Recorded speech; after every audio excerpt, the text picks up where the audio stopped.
Hello and welcome to this week's episode of the Slam NCG's look back on the golfing week. I'm Alex Perry, and have you recovered from the Open yet? What a wonderful Sunday. Now, I can only imagine what I would be like if Tiger had actually come through and won. I'd probably actually still be in Vegas or wherever my £10 bet would have got me.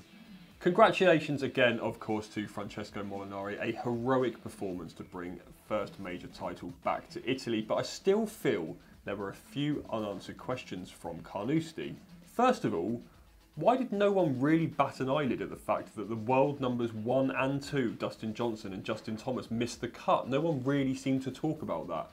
Also, how on earth did Justin Rose birdie the 18th 4 days in a row? And did he birdie it at all during practice? And will he ever birdie it again? And did Molinari fill the claret jug with Peroni or red wine or whatever his tipple is? And why didn't Jordan Spieth get a haircut before flying to Scotland? And speaking of Spieth, did him and the rest of the frat boys get the deposit back on that house they rented in Carnoustie? I really like that these guys all live together in the same house during the Open, and there was a really nice moment in one of Kevin Kisner's press conferences where he was explaining that every single night they were out playing soccer or football to you and everyone else outside the US, and they basically stuck Jason Duffner in goal every night and tried to take his head off. There was also a really nice little anecdote where Kisner explained that Jordan Spieth punted one into a neighbour's garden and had to go and ask for the ball back. And I can't get rid of the mental image of a sweet little old Scottish lady having to go out to her garden to fetch a football and not realising that she's doing so for a multi-millionaire 3-time major champion. On to this week, and Dustin Johnson is playing at the Canadian Open, and you may have seen that during one of his practice rounds he was wearing an ice hockey jersey, doing his best Happy Gilmore impression. But it's not just any jersey, it's the number 99 Edmonton Oilers jersey of future father-in-law and legend of the ice, Wayne Gretzky. Dustin mate, it's okay, you've already got in his daughter's pants. And finally, some sad news as Lexi Thompson has announced she will miss the Women's British Open and will take a bit of time away from golf to recharge her, what she describes as mental batteries. Lexi says events on and off the course in the past 18 months or so have really taken their toll on her and she just needs a bit of time away.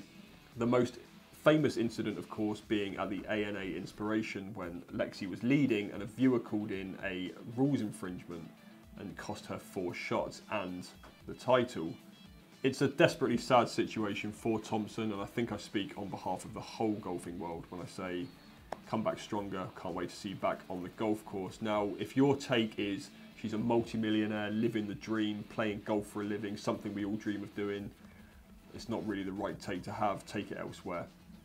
Right, what's good on nationalclubgolfer.com this week? Well, Jim Furyk has said that he's not entirely sure if he's going to take Tiger Woods as a wildcard pick for the Ryder Cup. But Mark Townsend is utterly convinced he will make it there as a player in one way or another. He explains why over on the site. Elsewhere, which one golf club could you not live without? Well, the Niggle team discuss, and we'd love to hear your thoughts over on social media. And staying with equipment, James Savage has found quite a unique common factor between the year's 3 major champions so far. All is revealed over on the site. And if you were going to play a par 4 hole with just one club, which would you choose? James Savage, Mark Townsend and Christian Maiden take on the One Club Challenge. See who wins that in the video section. Right, that's enough from me. I'm Alex Perry, that was this week's Slam. I'll see you next week.